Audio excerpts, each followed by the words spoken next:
Hi, this is Kerby Anderson. Each day we take on the tough issues and provide a biblical perspective to them. The topics we cover are wide-ranging: apologetics, theology, prophecy, creation and evolution, intelligent design, marriage, family, child-rearing, the millennial generation, trends in society, politics, economics, business, religious liberty, the Constitution, public policy, foreign policy, military policy, tensions in the Middle East, abortion, homosexuality, pornography, sexual ethics, media, technology, history, and America's godly heritage. We talk about anything that affects your faith, your family, or your freedom. So don't go anywhere, because Point of View starts right now.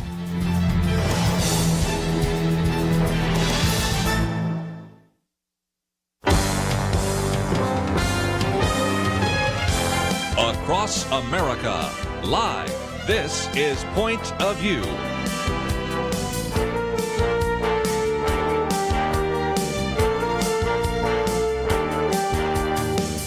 And now, Kerby Anderson.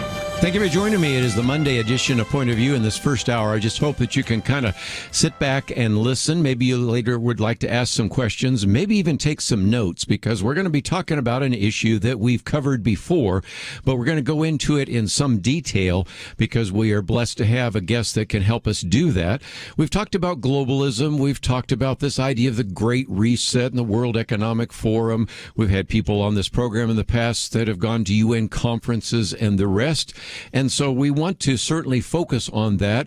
At the same time, we've also spent time talking about the New Age movement and this idea of enchantment and oneness and a number of other concepts. So we want to try to put this together in an interview that I think you're really going to appreciate. And it really was one that I wanted to wait till now to cover. Just a few weeks ago, Carl Teichrib actually was a speaker at the pre-trib study group, even though this topic certainly was at a prophecy forum. We're going to be talking about things whether you're interested in end times prophecy or not. And we've been able to actually post on our website sessions 1 and 2. Since he was not able to be there in person, you have a chance now to see the same thing that was shown to many of the people that gathered here in Dallas.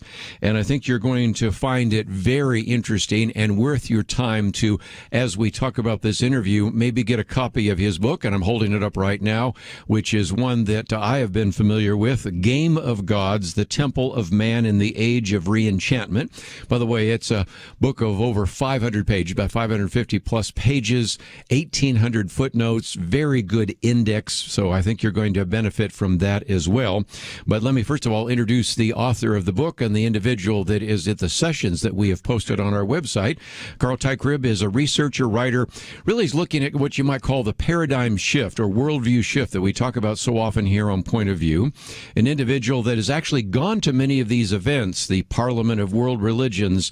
He's, I think, maybe the first person we ever had on that's been to the Burning Man in some of those events, and has worked with Gary Kaw. Gary Kaw has been on this program with us before, and also many years ago actually put together a web-based magazine called Forcing Change. So he brings a lot of credentials to the conversation, but also a lot of personal experience. So, Carl, thank you for joining us today here on Point of View. Kerby, it's a pleasure to be with you. I trust and hope that you had a fantastic Christmas weekend. Certainly did, and hope you did as well. Might mention you're up there in Canada, and maybe explains why you weren't able to come down to where we're broadcasting from today in Dallas, although we're heard all over the United States and parts of Canada as well, because of some of the things going on there. But let's get right into it. This book is one that I recommend to individuals. We have a link to the website, gameofgods.ca, as well as we have a link to some of the sessions you did for the pre-trib study group with some of the individuals that we've known there. But the subtitle is The Temple of Man in the Age of Re-Enchantment. That might be the first point. The issue of oneness and re-enchantment are kind of themes that run through your book and even through your presentation. So can you give us kind of some basic understanding of what that might mean? Absolutely. It's important for people to recognize that there are essentially really two paradigms operating in the world today. You could call them two dominant worldviews. And I appreciate the work that Dr. Peter Jones has done of Truth Exchange in laying this out as a model that we could use. The dominant paradigm, by far the dominant paradigm, is the dominant paradigm of oneness or oneism. And that is to say that man, God, and nature share the same essence. At the core, all three realms really interlock. That is the worldview, Kerby, of the New Age movement. That is the worldview of paganism. That is the worldview that you find infused into international politics. It's infused into the question of gender and sexuality. Indeed, it flavors everything from ethics to law to morality. There's nothing that it doesn't touch. And so you could look at this from a biblical point of view and say that this is really Genesis chapter 3 and Romans chapter 1, where we see the worship of the creation. And in Genesis chapter 3, mankind proclaiming, Adam and Eve proclaiming through their act that they can be as God, the creation elevating itself. So that's the paradigm that we're in.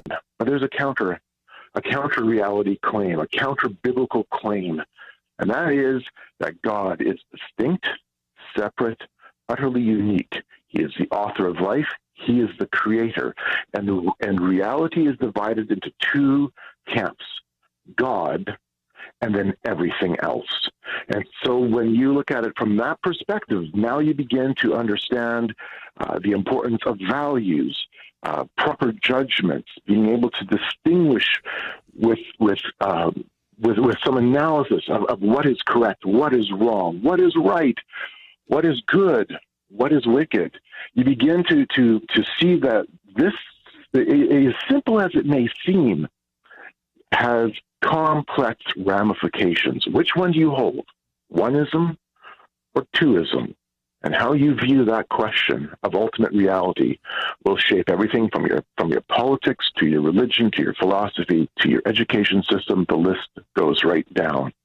And so Game of Gods unpacks this in such a way that I bring you with me to United Nations events, global governance events, the Temple of Man that's being constructed on the international stage, where oneness becomes the illuminating light that goes into realms of global governance, United Nations doctrines, and United Nations programs and policies, all the way through to the area of paganism. So I take you to Wiccan and witchcraft events, help you to see it from their perspective, help you to recognize that this idea of oneness absolutely is essential in that worldview, to Burning Man. And the list goes on, including transhumanist events. So my task, Kerby, has been to go to the places where most Christians either won't go or, honestly, oftentimes don't even know about, and then bring that forward to people like yourself, to authors like Gary Kaw, who I still work with, and to other researchers who are trying to get a grasp of what is taking place in the world around us. We're going to take a break, and when we come back, I want to get into it in more detail. But just as we're going to the break, let me just mention that whether it's been, of course, Dr. Peter Jones or Doug Groteis or a number of other people over the years that have talked about the New Age and spirituality and the rest, you make a statement, which I agree with, that it used to be that kind of the dominant paradigm, the dominant worldview, if you will, was kind of a secular, atheistic worldview. Now, still, if you go to university campuses today, the assumption you make when you walk into a college campus, the assumption that you make when you open up the Washington Post or the New York Times, the assumption you make when you're watching a broadcast most of the time from television and others, is that they're coming from kind of a secular humanistic view. But your point is a very good one, which we'll come back to after the break, and that is we are seeing more and more of what's kind of called spiritualism or spirituality or paganism or enchantment or re-enchantment, and I want to get into that in a little more detail, because some people would say, well, all that New Age and all that oneness stuff, well, that's over there in the religion world, but how does that relate to the World Economic Forum or the United Nations? And I want you to make that connection, which we will do right after these important messages.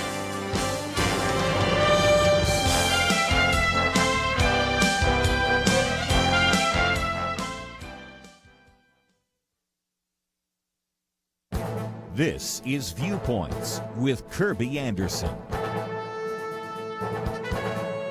U.S. economy is not in good shape, and inflation hasn't been this high since 1982. You wouldn't expect to hear so many pundits try to convince you that everything is just fine, but that is just what we have seen from the establishment media, along with some economic cheerleaders on financial shows. Charles Cook provides a list of these cheerleaders, from writers at the New York Times and the Washington Post to broadcasters at MSNBC and CNBC. But he also includes his admiration for David Leonhardt, writing in the New York Times, who acknowledges that Americans think the economy is in rough shape because the economy is in rough shape. To be fair, some economic indicators like a significant increase in stock prices and a growing GDP do look good, but you know something isn't quite right when a tweet thanks the president for gas prices going down 2 cents in 2 weeks. On the other hand, meat prices are up 16% over 12 months, used car prices up 31%, energy up 33%. As I've mentioned in previous commentaries, the Consumer Price Index does not evaluate the same basket of goods as it did decades ago and tends to lowball such things as housing cost. Over the last few months, we've seen government officials tell us that inflation is insignificant and then tell us that it is transitory. Even now, we have pundits and politicians trying to tell us that everything is fine. The government has been expanding the money supply since 2009, but vastly expanded the money supply these last 2 years. Inflation is the natural result. These economic cheerleaders tell us nothing is wrong. I think the American people who buy groceries and pay bills know better. I'm Kerby Anderson, and that's my point of view.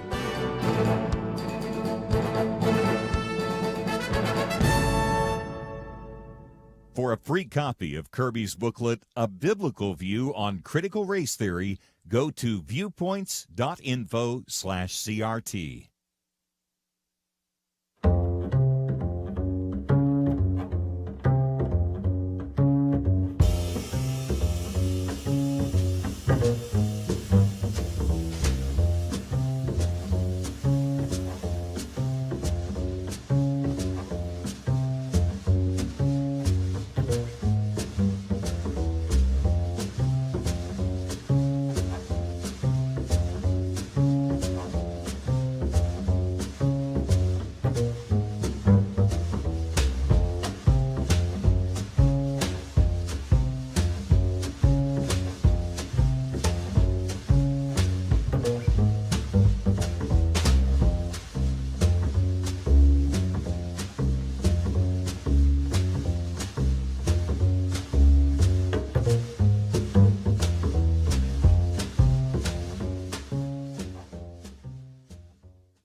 You're listening to Point of View, your listener-supported source for truth. In fact, once again, if you would like to join the conversation later, feel free to give us a call, 1-800-351-1212.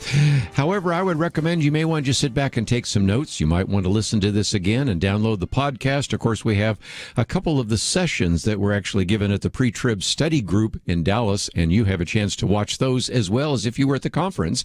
And again, one of the things I do recommend, I'm holding up right now for those of you watching online, is the book Game of Gods. It is the kind of monumental work that really helps you understand the temple of man in the age of reenchantment. And Carl Teichrib with us. And Carl, let's get into that in some details, because a lot of people would say, well, Rudyard Kipling said East is East and West is West. And so Eastern religion, New Age ideas, oneness theology, even oneness kind of mysticism, spirituality. And then you've got the World Economic Forum. You've got the United World Federalists. You have all these UN conferences. Those seem like very different kinds of groups. And maybe initially they were. Matter of fact, when I was growing up in the San Francisco Bay Area, I noticed that our neighbors, who were some of the founding members of the United World Federalist chapters in San Francisco, were real kind of secular people. But also, when you're living in Berkeley, you realize very quickly that these ideas of New Age, psychedelics, drugs, and Eastern ideas very quickly infused into it. So how do you put these two seemingly very different ideas together? Because that's really what you talk about in your book, isn't it? Yeah, yes, it is. Yes, it is, Kerby. In fact, you bring up a very important historical point, and that is, in the decades past, specifically those before 1960, the concepts of world federalism, the work of the United Nations, so much of that was built around what we would now look at as being a humanistic mindset. It had more a secular tint to it, no question about it.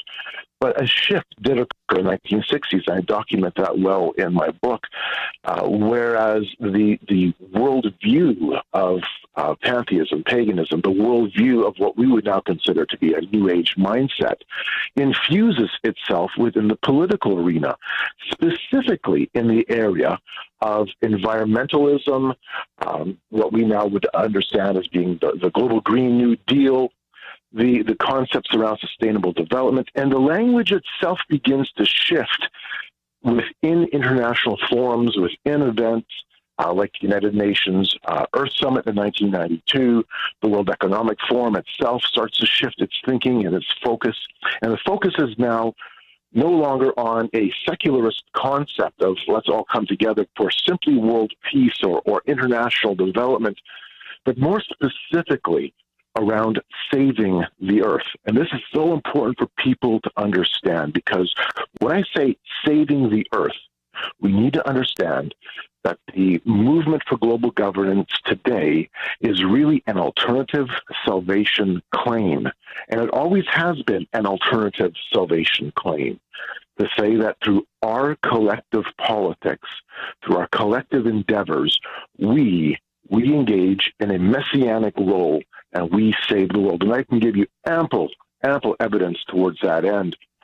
But to help your listeners understand this shift, allow me to read a quote, and I have it in my book on page 213, and it is from United Nations Secretary General Boutros Ghali at the closing of the 1992 Rio Earth Summit. And this is important because it was through that event we now have the climate change conventions, we have the climate change summits, Agenda 21, Agenda 2030, the UN Sustainable Development Goals, all of the core concepts that we now see coming into fruition.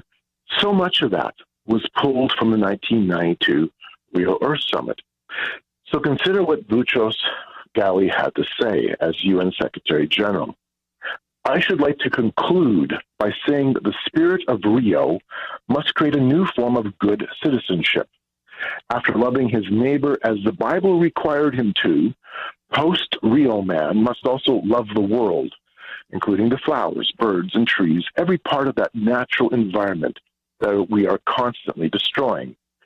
Over and above the moral contract with God, over and above the social contract concluded with men, we must now conclude an ethical and political contract with nature, with this earth to which we owe our very existence, and which gives us life. To the ancients, the Nile was a god to be venerated, as was the Rhine, an infinite source of European myths, or the Amazonian forest, the mother of forests. Throughout the world, nature was the abode of the divinities that gave the forest, the desert, or the mountains a personality which commanded worship and respect. The earth had a soul. To find that soul again, to give it new life, that is the essence of Rio. Wow. Kerby, it doesn't get more pagan in terms of bringing the two together. This is re-enchantment at a political level. Now allow me to read you a statement from the World Economic Forum, from Klaus Schwab, an article that he released on the heels of last year's, or probably early this year, January of this year's, Davos agenda. The planet is thus the center of the global economic system, and its health should be optimized in the decisions made by all other stakeholders. The same interconnectedness can be observed for the people who live on the planet. It is incumbent on all of us as global citizens to optimize the well-being of all. Now, that statement doesn't sound as pagan, but when you start breaking it down, you recognize that this is about interdependence, that our focus is back on the earth. Our focus is on nature. We, collectively, come together to save the planet. We are our own planet's saviors. That is the message, Kerby, that we as Christians need to understand when we look at what the United Nations says, when we examine the politics of the World Economic Forum, the World Federalist Movement, when we consider this past past the New Age movement and see it as hard politics, we quickly realized that spiritual worldview has married with the political worldview. Just amazing. You know, one of the key words there is Gaia. Marlon Maddox, who is the original host of this program, wrote a book years ago called The Seal of Gaia. And again, you can see the remarkable difference. I'm old enough to remember when we had the first Earth Summit, which took place. Earth Day was in 1970. I was in high school. We brought in somebody from the Sierra Club, and there was none of this paganism or any of that kind of stuff. It was just, we need to clean up the air, we need to clean up the water, and we need to get some, eventually they've created the Environmental Protection Agency. But very quickly, I began to see how this idea of using sort of a humanistic idea changed to this idea of Gaia and Mother Earth, and some of those statements you have from Boutros Ghali just again talk about the fact that we have almost the Earth as a living entity that deserves to be caressed, maybe worshipped, and it is such a contradiction to this biblical worldview, isn't it? It certainly is. And what we honestly are looking at now is a form of international pagan politics where the two come together, a pagan worldview with a political agenda. So another example from the 1992 Rio Earth Summit was the release of the Convention on Biological Diversity, a short document. And by the way, it's being renegotiated this year. And so then the 1992 convention was only 18 pages long, really short. It didn't say much at all. It would put you to sleep if you were, if you had to go through it, at nighttime. And then UNEP released I believe it was an 1,800 or 1,700 page document, the global reassessment. And then it released another reassessment of that 18-page document, and that was an 800-page document on global biodiversity and spiritual applications of that 18 pages. And as you go through it, you realize very quickly that Christianity is not on the winning side when it comes to globalization. Right. We're viewed as being the problem, not the solution, because the solution is coming together as one, recognizing that oneness of all things. Very good. I need to take a break, but when we come back, we've been talking about one of the E's, the environmental movement. When we come back, I want to talk about one of the other E's, economics. What about this idea of the Great Reset? You will own nothing and you will be happy. How do we begin to address that issue? And while we're taking a break, let me just mention that we are still in the midst of wanting to encourage you to help us bring these kinds of programs to you every single day. And if you've said, well, I'm learning some things I've never heard before, can I encourage you to go to our website, pointofview.net, so that we can bring these kinds of programs to you next year. And as we come to year end, which is the end of this week, we do have a match that is available as long as it lasts. And so again, your gift today will be doubled dollar for dollar. And if you've said, man, I really enjoy this and I really have learned some things, can I ask you maybe to go during the break to click on that button that says donate on our website, pointofview.net. If you're interested in getting a copy of his book, that's there as well. And we'll talk more about these issues right after this. Sometimes the daily news is flat out confusing, depressing. In fact, it's dark. In the chaos, Americans are searching for a light. They want the unfiltered truth in language they can understand. The psalmist pointed us to the answer. He said, "For it is you, God, who lights my lamp. The Lord, my God, lightens my darkness." At Point of View, we carry the torch of God's truth every day. With the Bible as our guiding light, we help listeners navigate the confusing time in which we live. And when you give generously, you are like a beacon of light for people searching for sound, credible truth. And now, it's up to you. December 31st is our deadline for the incredible matching challenge of $85,000. Your gift today has twice the impact. Everyone needs the light. Please give generously on or before December 31st at pointofview.net or call 800-347-5151. That's 800-347-5151. or online at pointofview.net. Point of View will continue after this.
are listening to Point of View. The opinions expressed on Point of View do not necessarily reflect the views of the management or staff of this station. And now, here again is Kerby Anderson. Continue your conversation today with Carl Teichrib, and the book is entitled Game of Gods. But more importantly, we're looking at things even since this book was published a number of years ago that are very significant in terms of globalism and oneness and re-enchantment and spirituality and paganism, as well as these international forums.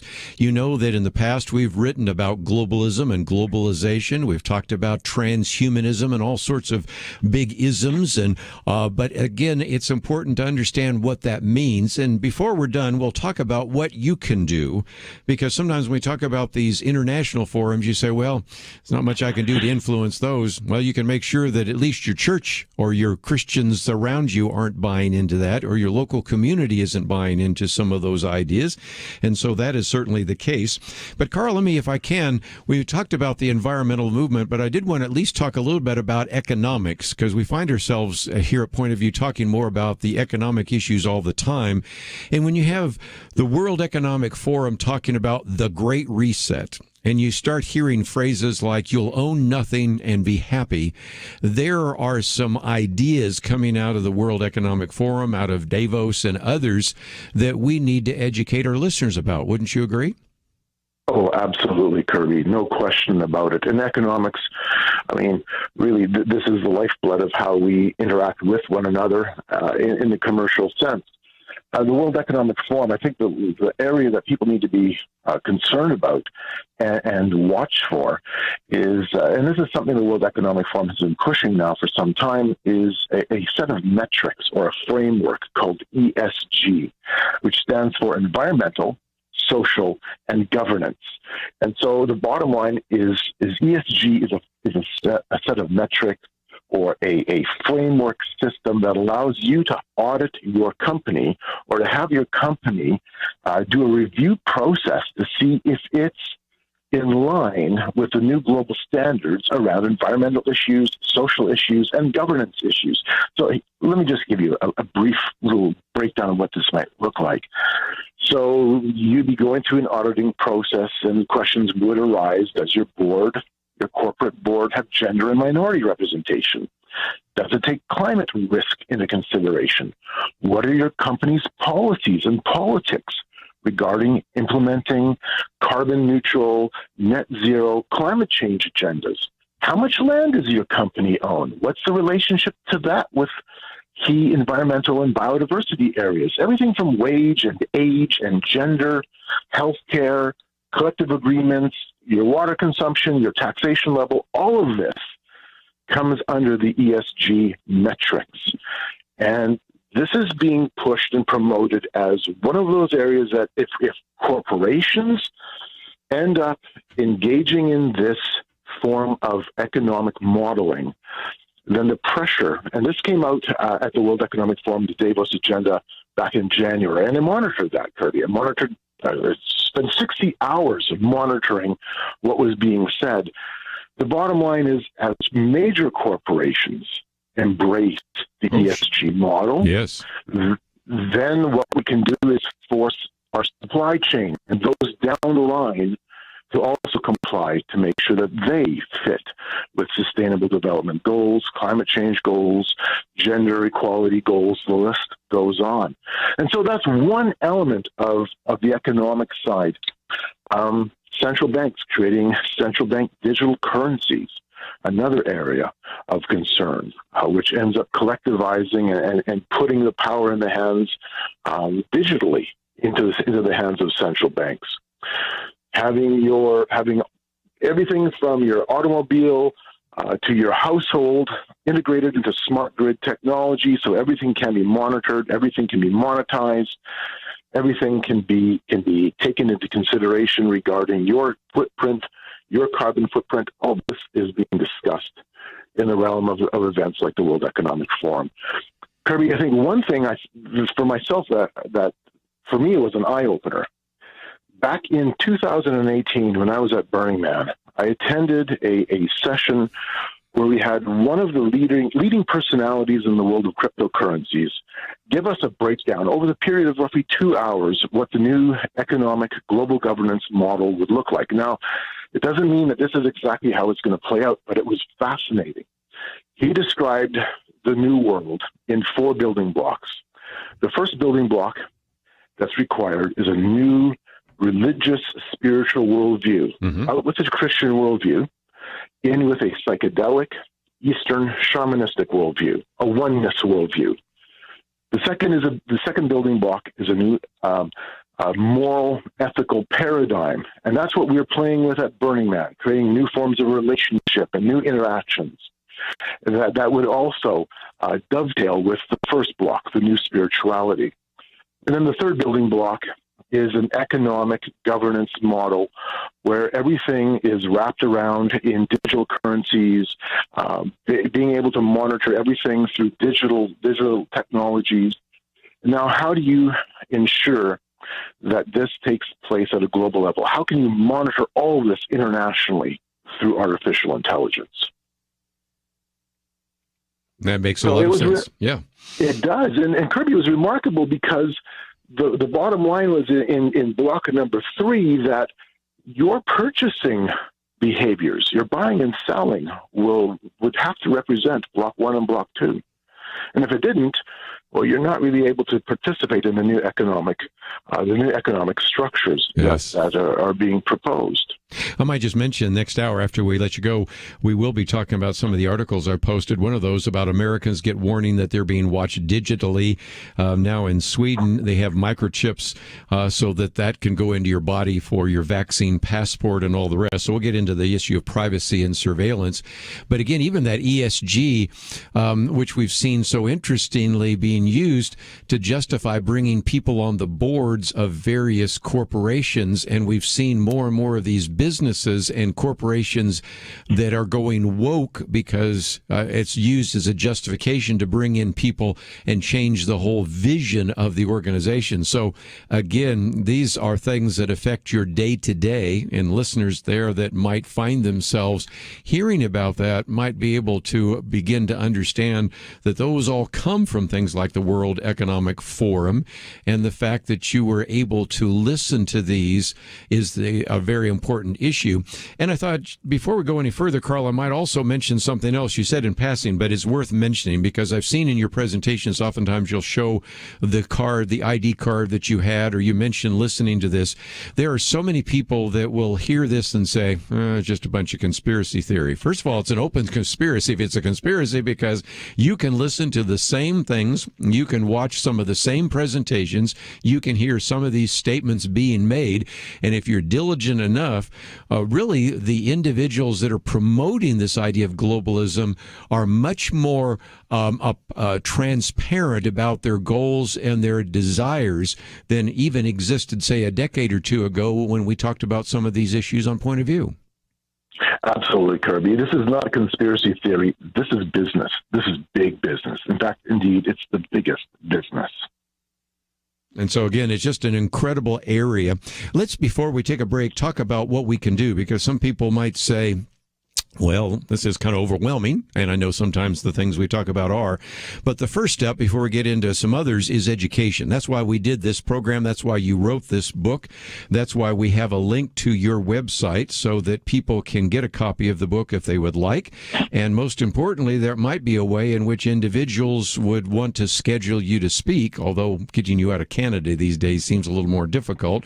But there are some ways in which we have to start by educating people, because they will see some of these programs show up in their local school board. They will see some of these programs show up in their local community, and a city council says, oh, it sounds like a good idea. We're all for interdependence. We're all for various kinds of environmental programs. And so until we understand what to look for, this is going to be implemented right under our noses, won't it? It is being implemented under our noses. Part of it, too, is the importance of having a discussion like this is that the audience begins to understand the very language that's being used, the concepts being put forward, because sometimes we just hear this. It comes through the news media. It comes through, like you said, school boards, especially. It comes through within the world of academia. And we as Christians, for the most part, almost turn off without recognizing that this language was being spoken. The very verbiage that's being employed has a meaning behind it. There's intent and intentionality to it. And so it's important for us to be awake and alert to that, so we understand what the world is communicating, what is happening in terms of our society, so we can see past the hype and the sensationalism. And that's so important. And again, one of the pictures you'll see when you watch the sessions, you've got a picture of somebody who's literally has their head stuck in the sand, which we are trying to eliminate the head stuck in the sand kind of mindset. When we come back, though, I want to talk about if these ideas are out there in the world, have they made their way inside the church? We'll talk with Carl about that right after this.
Now, back to Point of View, your listener-supported source for truth. Back for a few more minutes. Carl Teichrib with us as we talk about his book, Game of Gods, as well as 2 sessions that you can watch on video. Each one is more than an hour, but is it worth allocating a few hours of your life to understand this? I would think so, and so we have provided that on the website. And again, you have to understand that really since the book of Genesis, you already have the desire for human beings to be like God, to, in a sense, be the masters of meaning and destiny in their lives, and really even a desire to build heaven on earth. And that really, in a sense, is the theme that runs through this book and even through our conversation. And so you can go to gameofgods.ca if you want. We also have information about Carl on his website. And if you find yourself saying, I'd like to hear this again, or I'd like to send it to someone to hear, you can certainly go to the website, pointofview.net, download the podcast, or, of course, we have one where you can watch the stream, or pretty soon I suspect it will be up there on YouTube to watch it as well. But, Carl, I raised the question before the break that we have seen these ideas out there in the world, but one of the other things that you have done so well is to document how these ideas in the world sometimes have found their way inside the church. Can you explain? Oh, Kerby, this is the one part of doing this type of work that, for myself, is probably the most heartbreaking, and that is to watch as churches emulate and adopt what the world is saying and what the world is doing. And I've seen this from everything from the Parliament of World Religions, where there are Christian representation, different interfaith events, again, where there are Christian representations who are saying and speaking the same thing that the United Nations is saying, using the same language, pushing for the same agendas. It really is a demonstration of how politics and religions come together. So I'll give you an example. In 2010, I attended the World Religions Summit, which took place in Winnipeg, Manitoba. And it was a parallel summit to the G8 political summit that was taking place in Toronto. And during the Religions Summit, the majority of those in attendance represented some aspect of Christendom, but there was representation from Islam, from Buddhism, from Hinduism, from the Baha'i faith. And over again, we heard this, everybody saying the same thing. We need to work for global governance. We need to ensure that we are all coming together to save the earth and to save our mother. And Kerby, the language was no different. And I've seen so many examples of this. A more recent example was around the climate change summit that took place in Glasgow, Scotland, just a few weeks back, earlier in the fall. On September the 5th of this year, in the UK, they had Climate Sunday. And so approximately 1,900 churches out of England and Scotland and Ireland, from, I think, 40 different denominations, were all calling on the UK government to act more boldly, more progressively on climate. And it was considered one of the keys to, hopefully, the success of the COP26 summit. So there is very deep integration, and I've seen this personally with churches, denominations, and Bible colleges and seminaries that have adopted some of the very things that we have been discussing on this program. And that's the sad part. Churches adopting everything from critical race theory to bringing the Eastern worldview in through the practice of yoga. The list just goes on. And again, I think a good illustration of why we need to be involved.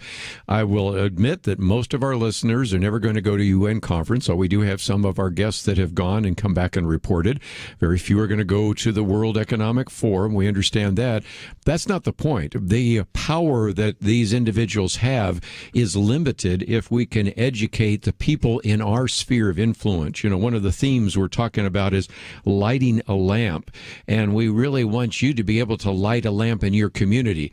You can't solve some of these globalist or globalization trends, but you can at least prevent them from capturing your family, your church, your community, your schools.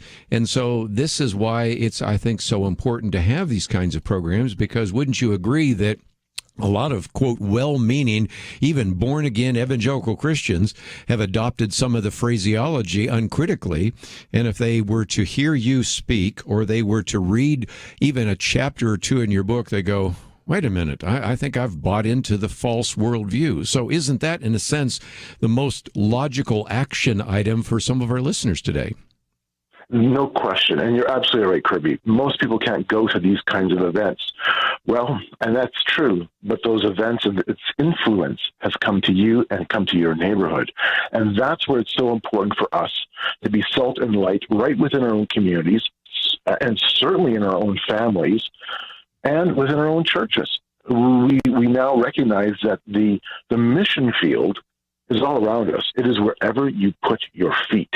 Wherever you find yourself walking or standing, that indeed is your mission field. We're called to be ambassadors for Christ, and that means that we are placed in a foreign land, to bring the message, the good news of Jesus Christ to a culture that is honestly at its core hostile to the biblical message. And so you're absolutely correct in saying for the most part, people can't go to these events, but the worldview has absolutely come to us. Well, again, we have a link to your website, gameofgods.ca, and you might want to start by getting a copy of the book. I didn't buy this book. A friend of ours bought it for me, but I would have bought it anyway, and I may get extra copies, and so that would be a start. And if people would like to know more, first of all, 550-plus pages, 1,800 footnotes, a great index, which you can use at any time. And then, of course, there's a place where people can maybe book you in case they would like to have you come and speak or provide a video conference or those kinds of things. So that is all available at our website. And as I've mentioned before, you might want to listen to this again. You might want to pass it on to someone else. And again, you can go to our website at pointofview.net. We have both a button that says watch or listen, and you can use that. And so, Carl, we certainly thank you for the work that you've done. I'd love to use you again as we look at some of these international forums. And most importantly, I wanted to give you as much national focus as possible on your book, Game of Gods. And so thank you for joining us today here on Point of View. Kerby, it was a pleasure. Thank you. Let's, if we can, take a break. When we come back, we're going to get some issues in the news. Matter of fact, some of that's going to get into privacy and surveillance, so it will kind of correlate with that. But we have a couple other issues you would certainly want to know about. But as we go to a break, you've heard us talk about this idea of lighting a lamp. We can curse the darkness. We can complain about what's going on. You can't do everything, but you can do something. And we want to provide you with resources so that you can light a lamp in your community, in your family, in your schools, in your public arena. And so that is certainly the case. And as we do this, we broadcast to so many different radio stations across North America. And if you think that this is something that needs to have some kind of support from you, we will hope that you would think about that. And if you've been listening today and said, I've heard a few things I've never heard before, you may be one of those individuals that has supported this program. We figure about 1% of all the listening audience has ever supported this program. And if you have, I want to say thank you, but for maybe 99% of you listening who have never done so, maybe just a one-time gift of a way of saying, this is a program that I think deserves some support, and this is my way of saying I will vote for what you're doing in the future, and we certainly would appreciate your financial support.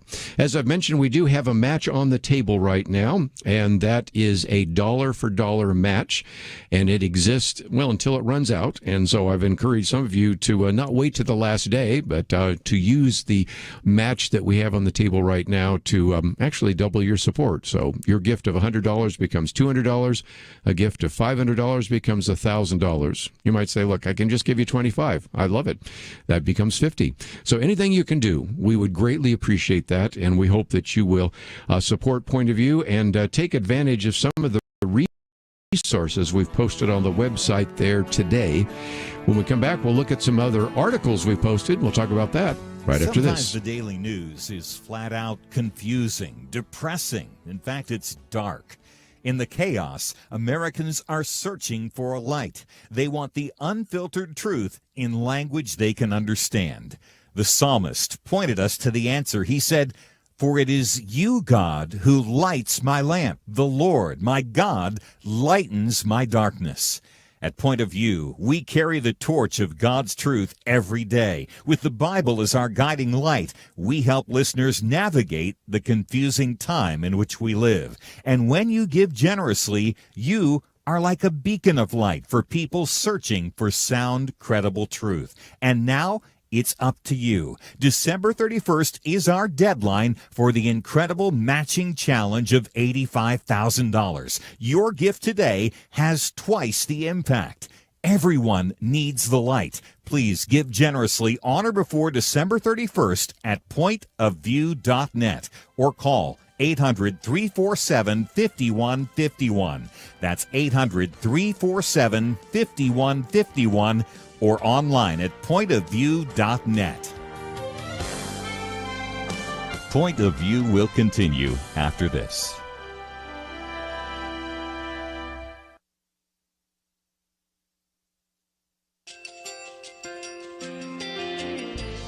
I just want to thank you so much for all the wonderful programming you have.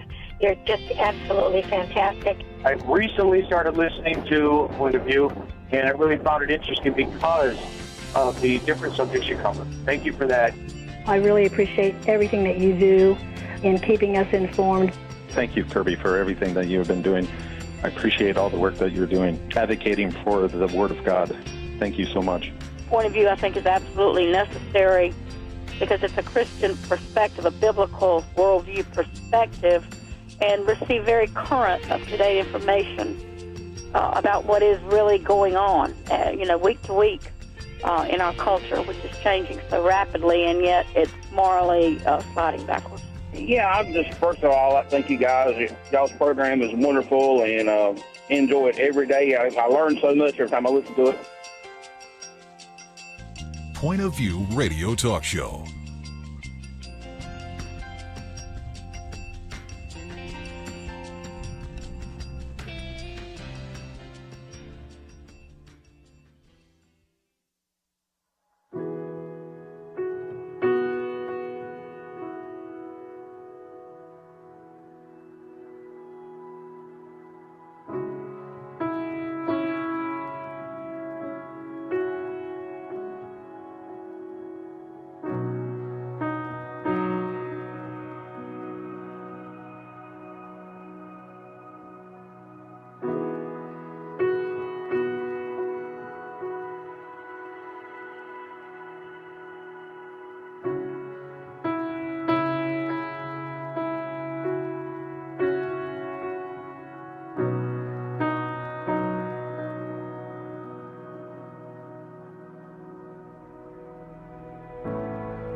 Hi, this is Kerby Anderson. You know, each day we take on the tough issues and provide a biblical perspective to them. The topics we cover are wide-ranging: apologetics, theology, prophecy, creation and evolution, intelligent design, marriage, family, child-rearing, the millennial generation, friends and society, politics, economics, business, religious liberty, the Constitution, public policy, foreign policy, military policy, tensions in the Middle East, abortion, homosexuality, pornography, sexual ethics, media, technology, history, and America's godly heritage. We talk about anything that affects your faith, your family, or your freedom. So don't go anywhere, because Point of View continues right now.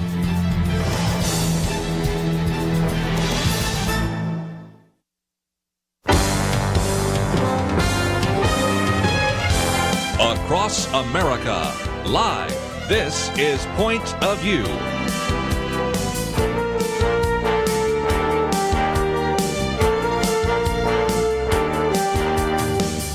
And now, Kerby Anderson. Second hour, if you'd like to join the conversation, 1-800-351-1212. We were very privileged to have Carl Teichrib with us in the last hour as we talked about his book, Game of Gods, and some of the issues of globalism and the Great Reset, World Economic Forum, and paganism, and a number of other issues. But I do want to get back to some of the issues in the news, but I may very quickly jump to our second article because it sort of relates to what we've just been talking about, and that is just the kind of surveillance that is taking place.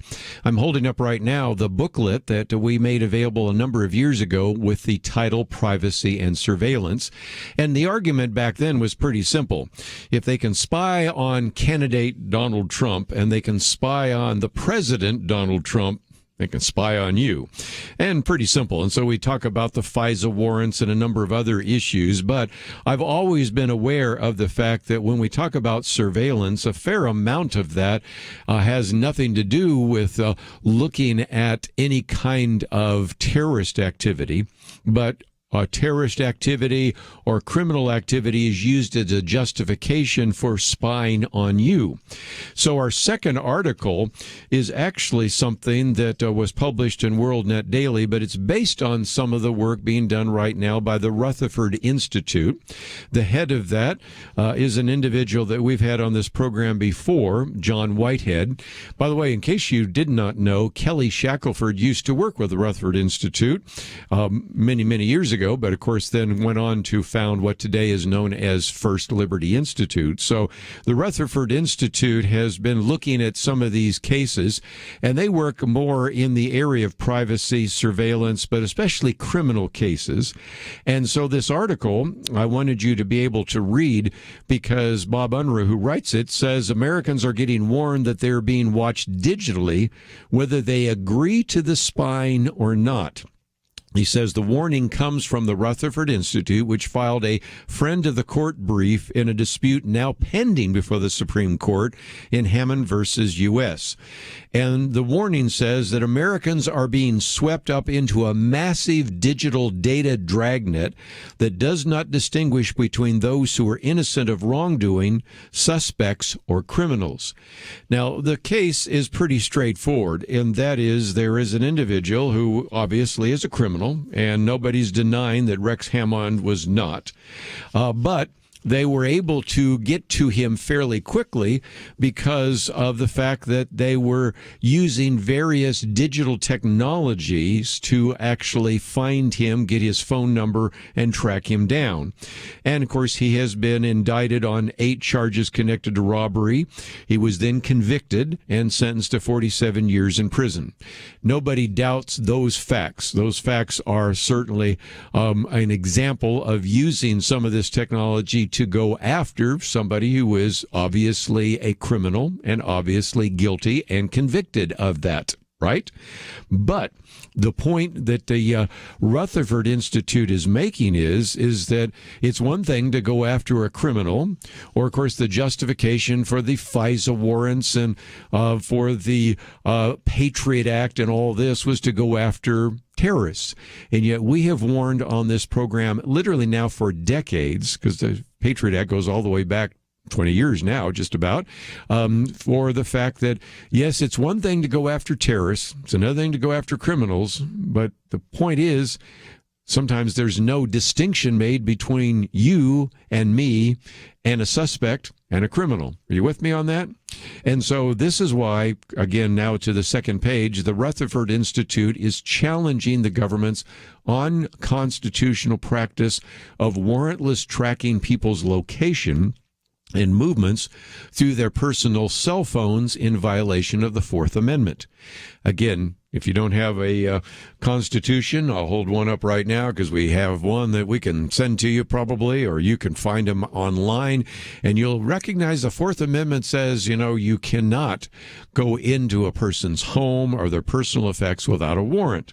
And so the argument being made by the attorneys with the Rutherford Institute is that the technological advancements and cell phone providers allow them to figure out where people are almost instantaneously, due in large part to the cell phone proliferation of 5G networks using what are called triangulation methods. And so the argument that John Whitehead is making is cell phones have become de facto snitches, offering up a steady stream of digital location data on users' movements and travels.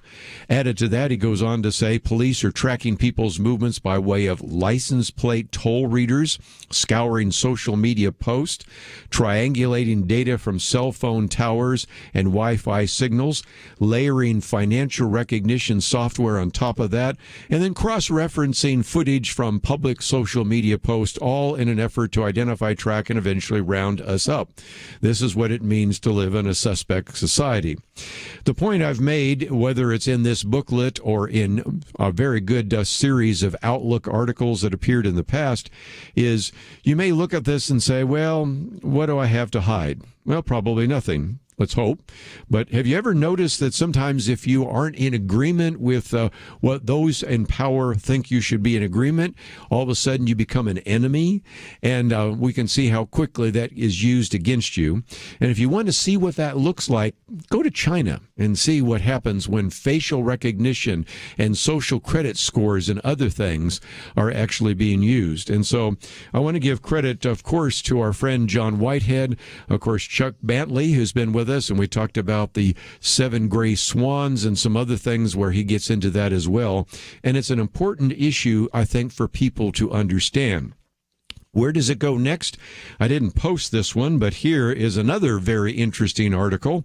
And this one says that now in Sweden, it's probably easier for people to show that they have one of those vaccine passports because according to this article in the Federalist, also in WorldNet Daily, they are actually now going to implant microchips into people.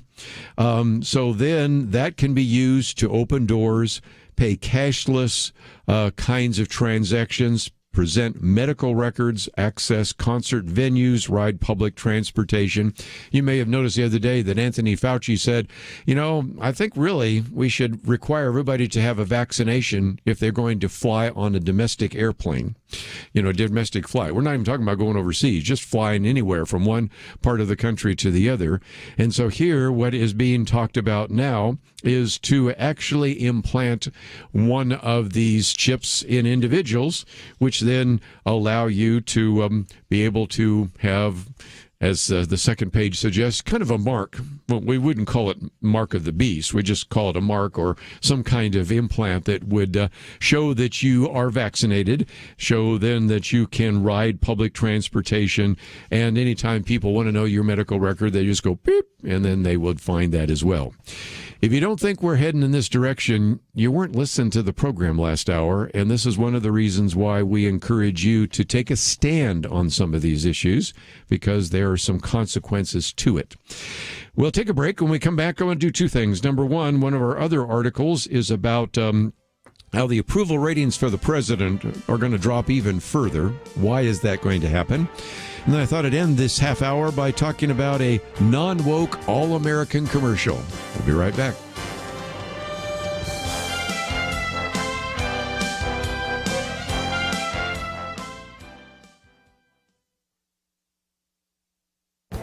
This is Viewpoints with Kerby Anderson. The U.S. economy is not in good shape, and inflation hasn't been this high since 1982. You wouldn't expect to hear so many pundits try to convince you that everything is just fine, but that is just what we have seen from the establishment media, along with some economic cheerleaders on financial shows. Charles Cook provides a list of these cheerleaders, from writers at the New York Times and the Washington Post to broadcasters at MSNBC and CNBC. But he also includes his admiration for David Leonhardt, writing in the New York Times, who acknowledges that Americans think the economy is in rough shape because the economy is in rough shape. To be fair, some economic indicators like a significant increase in stock prices and a growing GDP do look good, but you know something isn't quite right when a tweet thanks the president for gas prices going down 2 cents in 2 weeks. On the other hand, meat prices are up 16% over 12 months, used car prices up 31%, energy up 33%. As I've mentioned in previous commentaries, the Consumer Price Index does not evaluate the same basket of goods as it did decades ago and tends to lowball such things as housing cost. Over the last few months, we've seen government officials tell us that inflation is insignificant and then tell us that it is transitory. Even now, we have pundits and politicians trying to tell us that everything is fine. The government has been expanding the money supply since 2009, but vastly expanded the money supply these last 2 years. Inflation is the natural result. These economic cheerleaders tell us nothing is wrong. I think the American people who buy groceries and pay bills know better. I'm Kerby Anderson, and that's my point of view.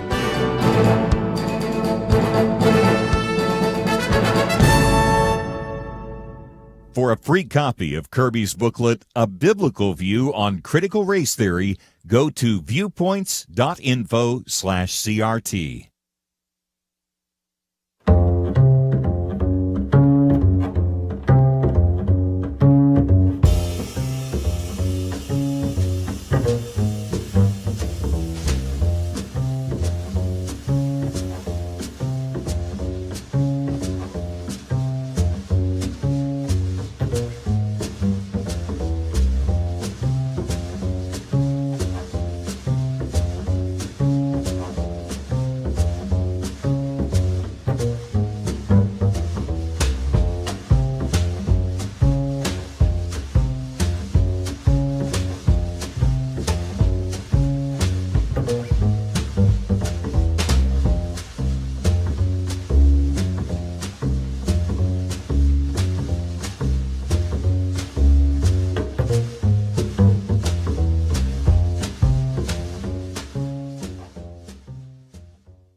You're listening to Point of View, your listener-supported source for truth. Once again, let me just give you as a program note a little bit of a heads up, because in about 15 minutes we're going to be talking with Katy Talento, and she's with the Alliance for Health Care Sharing Ministries. You know, we've talked about Health Care Sharing Ministries in the past. This is actually an alliance of groups that have been actually doing some very good work behind the scenes. Thought you might like to know about that, and also maybe try to answer some of the questions. There are a lot of people that right now say, well, I don't like the insurance company I'm with. I always feel a little funny that when I'm paying my premiums, I'm in a pool with people that don't necessarily share my same values, maybe aren't even as dedicated to a healthy lifestyle, and I just would like to know if there are some alternatives. So we are going to spend a little bit of time talking with her. We've interviewed, I think, all three of the major health care sharing ministries, but this is actually an alliance that was put together which has actually defended some of those, and I thought you might like to know about that. So we'll be talking about that in just a few minutes.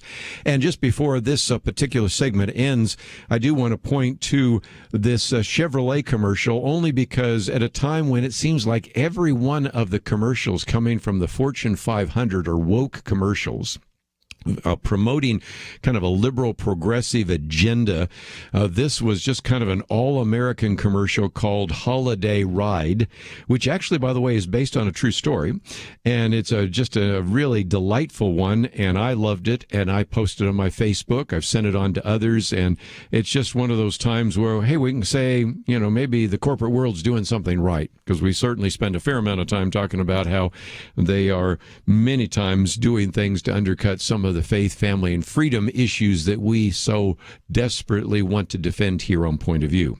But just before we get to that, let me mention that my first article by Phil Klein is suggesting that the approval rating for Joe Biden is going to get worse. You might think, if you've been watching politics, how could it get any worse? Well, it can. And let me just let him make the case here for a minute, because he says President Biden's approval ratings crashed during the bungled withdrawal of Afghanistan in August and have never recovered. But there's a good chance that as a result of the collapse of Build Back Better, they're about to get worse. The reason I bring that up is we've encouraged you in the past. If you went to the Point of View website, I should say, you will find that there was an opportunity there for you to let your two United States senators know how you felt about Build Back Better. But there are people that are saying maybe they're going to try to revive that again. And in some respects, that might even take a bad situation for the Biden presidency and make it worse. And so I just want you to kind of look ahead as we try to look ahead to issues like inflation, look ahead to what the next election season will be like. Let's look ahead and to see what that might mean in that regard. Because Phil Klein reminds us that really what you had is for most of the progressives in the Democratic Party. We're talking about Senators Bernie Sanders, Elizabeth Warren, and others. Joe Biden was really not their choice. But they sort of settled in on him because that was the best they could come up with at that moment. And then the idea was, well, let's just put people in power underneath him in various task forces to force him to the left. And so you had Alexandria Ocasio-Cortez served as the co-chair of the climate panel. Representative Pramila Jayapal actually was in the House Progressive Caucus and co-chaired the health care one, and went on to say that as soon as we get him in the White House, and even before with these task forces we had, we were able to significantly push Joe Biden to do things he hadn't signed on before. Then when you had the COVID relief legislation to deliver $1.9 trillion in spending on what many people said were more liberal priorities, but using the cover of COVID-19, that's when Bernie Sanders said it was the most significant piece of legislation to benefit working people in the modern history of the country. And then you start having everybody tell Joe Biden that, you know, you're in the company of Franklin Delano Roosevelt, Lyndon Baines Johnson, you're FDR, you're LBJ. LBJ started feeling really good about himself. And so they're really hoping maybe they can revive the Build Back Better talks next year. If that's the case, you know what we're going to be doing. We will give you an opportunity once again to express your opinion to your member of Congress and to your two senators, if that is the case. But then in the last paragraph or two, Phil Klein says, but if the Build Back Better effort fizzles in the new year, there won't be much of a window for major progressive legislation for the rest of Joe Biden's term, because Republicans are pretty much expected to take back the House in 2022. Thus, for many progressives, Biden will have exhausted his usefulness to them, and the marriage of convenience will break up. And I've suggested before, and some of us around the table, even some on the other side of the glass, have suggested that at that point, all of a sudden they will discover that he's just not quite the man he used to be, and this will be a need for him to retire him and move on, and we'll see where that takes us. But if nothing else, there is kind of a ideological war going on right now in the Democratic Party, and you're going to see more and more of that surface. But again, you'll see there will be a more even fever pitch towards trying to pass something like the Build Back Better Act, and the amount of criticism coming against Senator Joe Manchin is hard to even believe right now. Matter of fact, wasn't the Wall Street Journal today was talking about the fact that they were just using very almost dishonest arguments against him, but nevertheless, that's the world that we find ourselves in, and we'll certainly try to give you the best perspectives as we go along. Well, let's talk about some positives, and one of those is this particular commercial that has done extremely well. You know, at a time when we're talking about crime, we're talking about inflation, we're talking about polarization and the rest, it's nice every once in a while to have a commercial you can kind of just rally around, and sometimes at Christmas that's the case. Well, this 4-minute commercial, whether you support Chevrolet cars or not, is immaterial, because it's just a great story of this individual who is a father. He's obviously a widower. He looks looks. He opens up the barn. He goes and looks at this dilapidated Chevy Impala, which you can kind of get the sense he gave to his wife when they were young. Back, it's a 1966 Chevy Impala, if you like those kind of cars. And he's kind of tearfully reminiscing that. And his daughter decides to go to the local auto shop and refurbish it all. And so they are able to do this without his knowledge. So he goes out to replace the wreath and looks inside, and there is what looks like a completely new Chevy Impala. He's crying. Most of us at this point are watching the commercial. We're crying as well. By the way, if you watch it, it does have a link here. Get a handkerchief or a Kleenex. You're going to need it. And then, of course, he pulls up, and his daughter, says, "It's what Mom would have wanted." And he says, "It's the best Christmas gift I could ever have." And they drive off in the car, making new memories. Just a great commercial. And at a time when it seems like everywhere you go, the major corporations and businesses have to give you some kind of woke commercial and promote transgenderism or promote feminism or promote some progressive ideology. It is just, I think, a wonderful opportunity to just celebrate a commercial. So 3 cheers for Chevrolet, whether you like Chevrolet cars or not. I just wanted to at least mention that from time to time we spend so much time talking about things we don't like. And believe me, some of these companies, some of these politicians do a lot of things we don't like, but that doesn't mean we can't always celebrate something that's good. So I thought we'd post it. And if you haven't seen the commercial, I'd encourage you to watch it. And you might even think about posting it on your Facebook page because it has generated some really positive response. Just before we take a break, don't forget my commentary today is on economic cheerleaders. Here's another example of people telling you that, "Oh, we're fine. Inflation's going to be transitory." Well, maybe not, but it's good for you.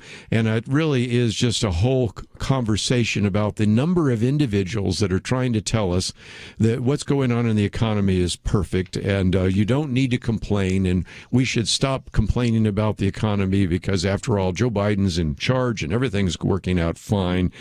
And the reality is, no, it's not. And so every once in a while, we just need somebody in the midst of all the people trying to pat you on the back saying you should feel good about the economy to say, no, there's some real issues here, and there's some things that you need to know about. And that's one of the reasons why we try to bring the truth to you, even when it's hard to bear sometimes.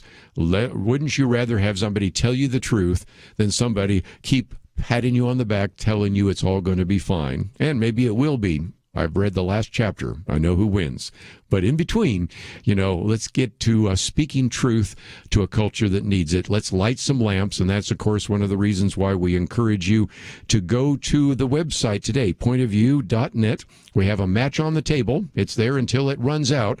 And so if you have said, I really appreciate some of the things you talk about here on Point of View, and I want to send a gift, that gift of $25 becomes $50. A gift of $100 becomes $200. Some of you have been nice enough to send in a gift of $1,000. That becomes $2,000. So whatever you can do at whatever level, we would greatly appreciate it. And come back from the break, we're going to talk for just a few minutes about this Alliance for Health Care Sharing, something you don't hear elsewhere, but you hear it here on Point of View. We'll be right back. Sometimes the daily news is flat out confusing, depressing. In fact, it's dark. In the chaos, Americans are searching for a light. They want the unfiltered truth in language they can understand. The psalmist pointed us to the answer. He said, "For it is you, God, who lights my lamp. The Lord, my God, lightens my darkness." At Point of View, we carry the torch of God's truth every day. With the Bible as our guiding light, we help listeners navigate the confusing time in which we live. And when you give generously, you are like a beacon of light for people searching for sound, credible truth. And now, it's up to you. December 31st is our deadline for the incredible matching challenge of $85,000. Your gift today has twice the impact. Everyone needs the light. Please give generously on or before December 31st at pointofview.net or call 800-347-5151. That's 800-347-5151. or online at pointofview.net. Point of View will continue after this.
You are listening to Point of View.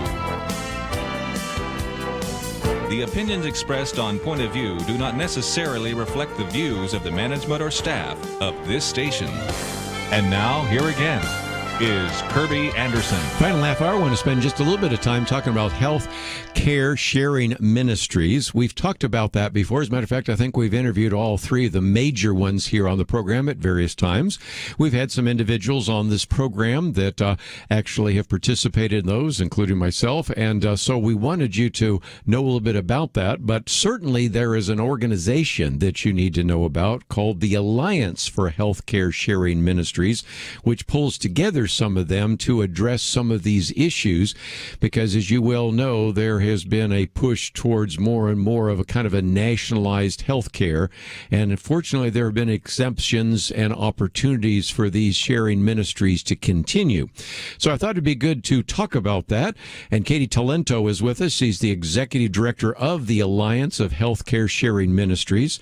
She's kind of a veteran policy advisor on this whole issue of health care, a former top health advisor at the White House Domestic Policy Council. Even prior to her work there in the White House, she served 5 different U.S. senators over about a 15-year period as a top health advisor and kind of a manager of legislative staff and oversight.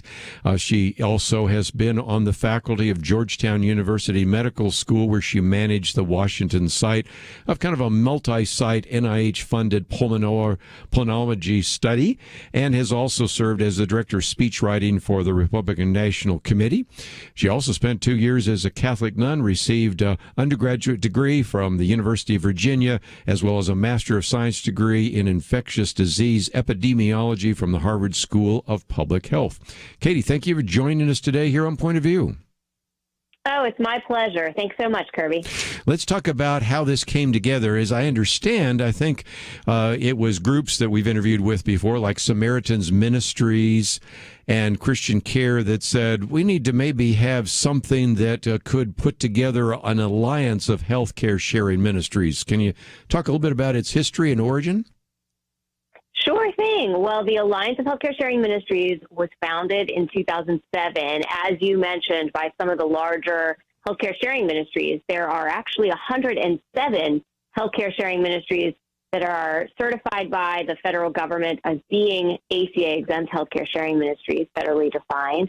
But we represent the large national ones, right, that have large open memberships across the country. Most of those 107 are small religious communities, sort of like a closed membership like Mennonite or Anabaptist communities. But there are the big ones whose names you'd recognize, and that's who we work with primarily.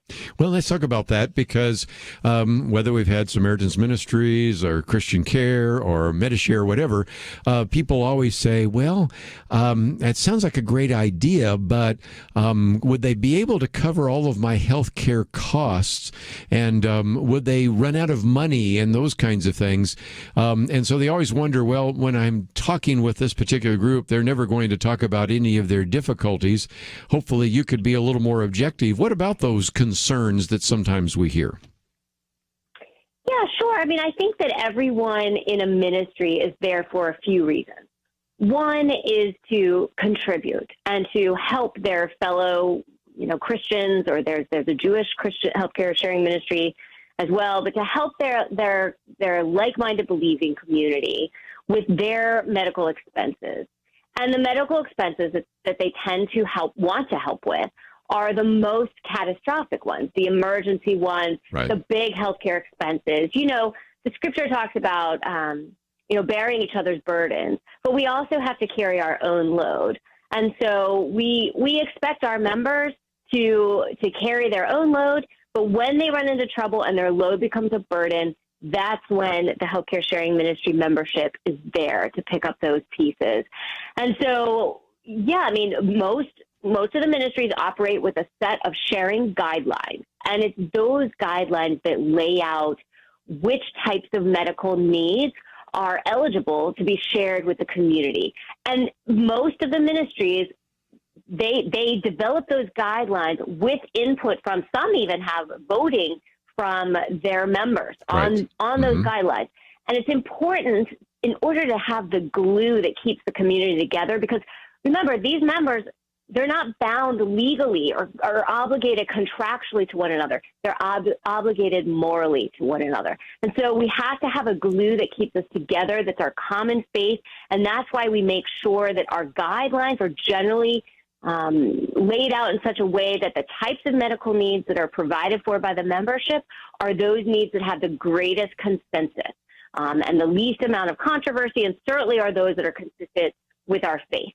So, sorry, go ahead. No, I think it's a really good point. And again, let me come back to the book of Galatians, bearing one another burdens. And I found, Katy, that a lot of people say, I really want to try to reach out to as many people as I can, but I do feel a little bit uneasy that sometimes I get thrown in maybe some of these other insurance pools with people that aren't taking care of their health. They may be doing drugs. They may have all sorts of STDs because of various kinds of activities they were involved in and the rest. And I keep getting frustrated about the fact that I wonder how much of my dollars goes to some behaviors that could be and should be changed. And number two, I really want to help people within the body of Christ. And I think the last numbers I've seen on your website, we have 1.5 million Americans that are members of a Health Care Sharing Ministry, and those numbers seem to have gone up rather precipitously in the last couple of years. But what have you noticed? Yeah, that's exactly right. You know, as Christians, we do a lot of things differently. Take education, for example, right? We come together, we rely on each other, and we do homeschool co-ops, or we put together private schools, and we serve on the boards of directors of those private schools. We also do, pregnancy differently, right? When a pregnant woman in a church community has a baby, she knows she's going to get 5 casseroles every day for the next week, right? Yes. So we know that we can rely on each other in ways that maybe our friends on the outside of the faith community may not be used to, right? We're used to living in an insurance world where everyone's sort of obligated to each other by contract. But Christians know that the moral obligation, that link of faith in Jesus Christ, that is the link that is even stronger than the law, right? And so it's God's law. And we can rely on each other, and we do. And so for Christians, it's less scary to come into a community like that, I think, than some of our critics on the outside who can't relate to that kind of connection. Let's, if we can, talk about what is available, because as I go to your website, I also recognize that you have a breakdown of the members of Health Care Sharing Ministries in each state. We broadcast in more than 40 states, so people can scroll down and see indeed what is taking place. And it may be a surprise to some of our listeners to realize, for example, in the state of Texas, they might say, I don't know anybody that's in a Health Care Sharing Ministry. And then you say, well, there's 144,000 people that are in there, so maybe I need to go and find some of those. Or for our listeners in California, 68,000, almost 69,000 people in those. So this might be a new idea. You might say, I don't know if there's anybody, even in my own church, that actually is a participant in one of these Health Care Sharing Ministries, and they may be surprised to find out that they do, or maybe somebody just down the street is. And so there's a sense in which your alliance helps us understand that this is bigger than you might know by just simply watching some of the things on television these days. That's right. And it's growing every day. You know, I think as a lot of our members are starting to get increasingly concerned about what they're seeing in the health insurance market, right? To your point earlier, we're seeing violations of the Christian conscience all over the country now in ways that are really alarming. And, I think a lot of us, we want to help our neighbor. We want to show mercy to the least of these, for sure. And we have ministries to do that, and we often give of our time and treasure toward those ends. When it comes to, sharing the burdens of people in an insurance pool and being forced to pay for abortions or abortifacient hormonal contraceptions or gender surgeries, these are the types of things that really violate our conscience. Yes. We cannot live with that kind of use of our dollars, and we're not required to under our law. And that's what the beauty is of the Health Care Sharing Ministries, is that, we're allowed to do things differently, to step outside that broken insurance model and come into a different way. And it's, if you talk to our members, a lot of them can walk you through it and share with you about their experience. And each of the ministries is a little bit different. They all operate differently. They have different approaches and mechanisms, but all of them share in common. They have extra blessing type charity funds that they raise outside of the members' regular contributions so that they can help with needs that maybe aren't shareable under the sharing guidelines, or for members who have friends on the outside who need help who aren't members. We'll take a break and continue our conversation with Katy Talento right after this.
Now, back to Point of View, your listener-supported source for truth. Back for a few more minutes. Carly Talento with us with the Alliance for Health Care Sharing Ministries.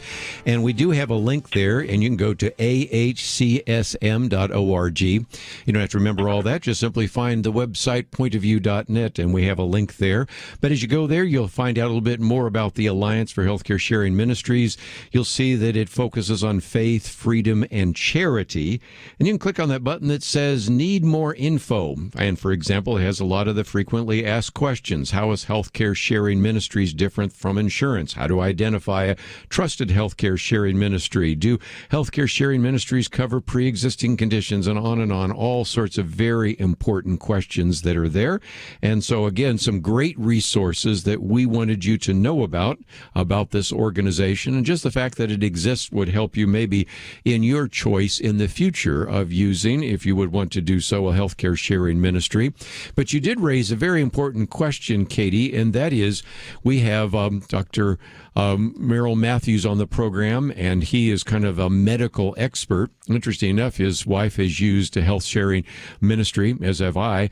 But one of the other guests that we sometimes have is Kelly Shackelford of First Liberty Institute, and we have become more and more concerned about this issue of whether or not various ministries will be able to practice their religious convictions in healthcare. And that's really one of the missions that you have, to try to help these member ministries be able to have their religious convictions. And so speak to that, because we are seeing greater and greater pressure put on individuals saying, no, you have to actually pay for transgender surgeries. You have to pay for abortion. Of course, it goes all the way back to the Little Sisters of the Poor and the rest. So it seems to me that one of the more vital ministries you're going to have is the protection of our religious convictions in the 21st century.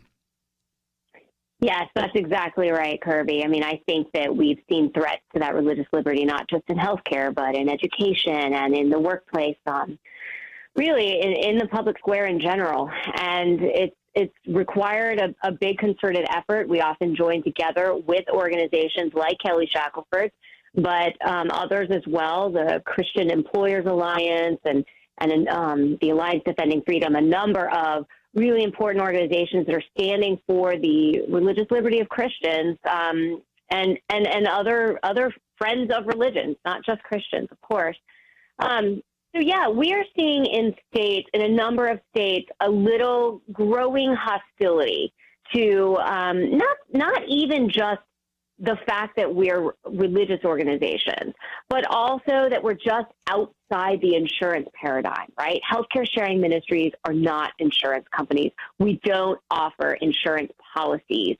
And that's so foreign.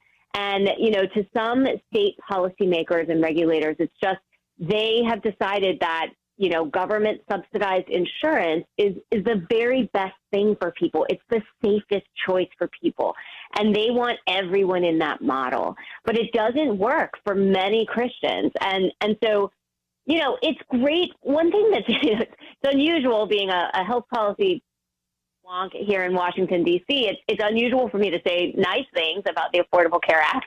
But one of the nice things about the Affordable Care Act is that it recognized that healthcare sharing ministries really are a viable healthcare solution for financing healthcare, and it exempted healthcare sharing ministries from all the requirements of the Affordable Care Act, which means you don't have to participate in abortifacient coverage or abortion coverage.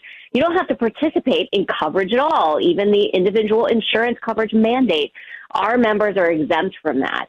And the way that you can find a trusted healthcare sharing ministry, and this is so important because there have been imposters out there in the marketplace trying to confuse religious Americans and prey upon our trust of one another, right? And it's really important to find a trusted, legitimate healthcare sharing ministry. And one of the best ways to do that is first ask that healthcare sharing ministry if they have a letter from the federal government certifying them as exempt from the Affordable Care Act. Ask to see that letter. And second, ask them if they're an alliance of if they're a member of the Alliance of Healthcare Sharing Ministries. We represent the majority of these large federally qualified healthcare sharing ministries. And, we have a strong set of standards for participating in the alliance. To be a member of the alliance, you have to be really committed to undergoing accreditation and other requirements.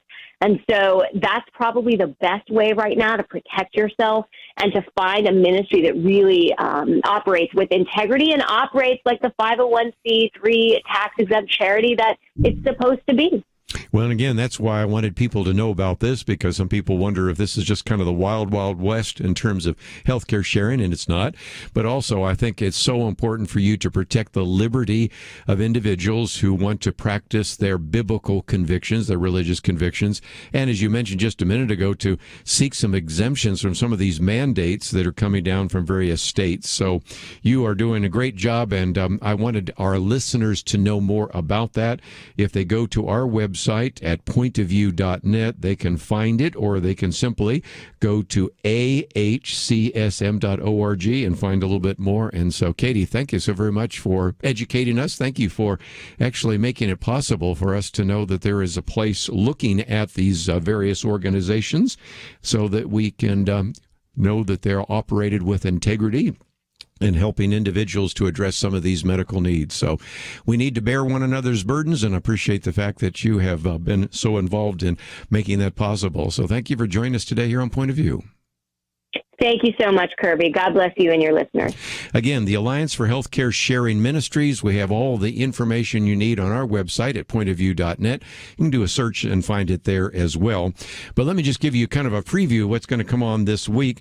We are going to be talking with a lawyer tomorrow because he's pointing out some of the constitutional issues that have surfaced with some of these COVID regulations. We'll spend a lot of time on that.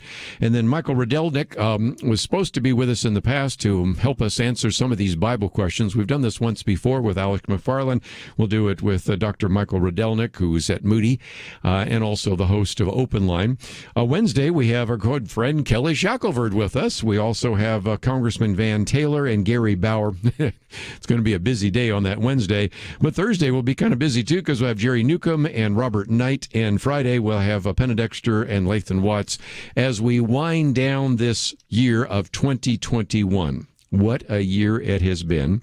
As a matter of fact, I think on Friday we'll probably do a little bit of a year in review, but looking ahead to 2022, which reminds us, we're coming to the end. Some of you like to make a special gift at the end of the year, and I appeal to you to consider doing it quickly so that this match that we have on the table would be available.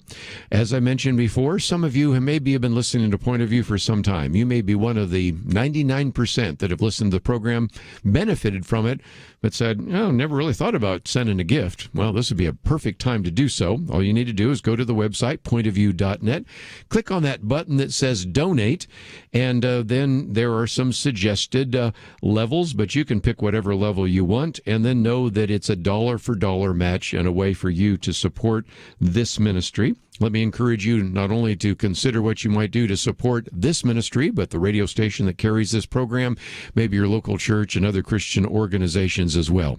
Just before we wind down today, let me mention that you can go to the website pointofview.net, but if you'd like to talk to someone, we will answer the phone at this number. It is 800-347-5151. 800-347-5151. That's the pledge line number, and even though we're going off the air, you can make a phone call, put it on your credit card, and that's a way in which you can support this ministry, and your gift of any size would be greatly appreciated. We certainly would hope that you would want to support this ministry. Most importantly, I want to thank for Doug stepping in today as our engineer. Thank you, and look forward to seeing Andrew tomorrow. And we have Ivy today on the phones. I pray for Steve. He's getting over a bug, and we are doing a great job. We'll look forward to seeing you tomorrow here on Point of View. The daily news is flat out confusing, depressing. In fact, it's dark. In the chaos, Americans are searching for a light. They want the unfiltered truth in language they can understand. The psalmist pointed us to the answer. He said, "For it is you, God, who lights my lamp. The Lord, my God, lightens my darkness." At Point of View, we carry the torch of God's truth every day. With the Bible as our guiding light, we help listeners navigate the confusing time in which we live. And when you give generously, you are like a beacon of light for people searching for sound, credible truth. And now, it's up to you. December 31st is our deadline for the incredible matching challenge of $85,000. Your gift today has twice the impact. Everyone needs the light. Please give generously on or before December 31st at pointofview.net or call 800-347-5151. That's 800-347-5151. or online at pointofview.net. Point of View is produced by Point of View Ministries.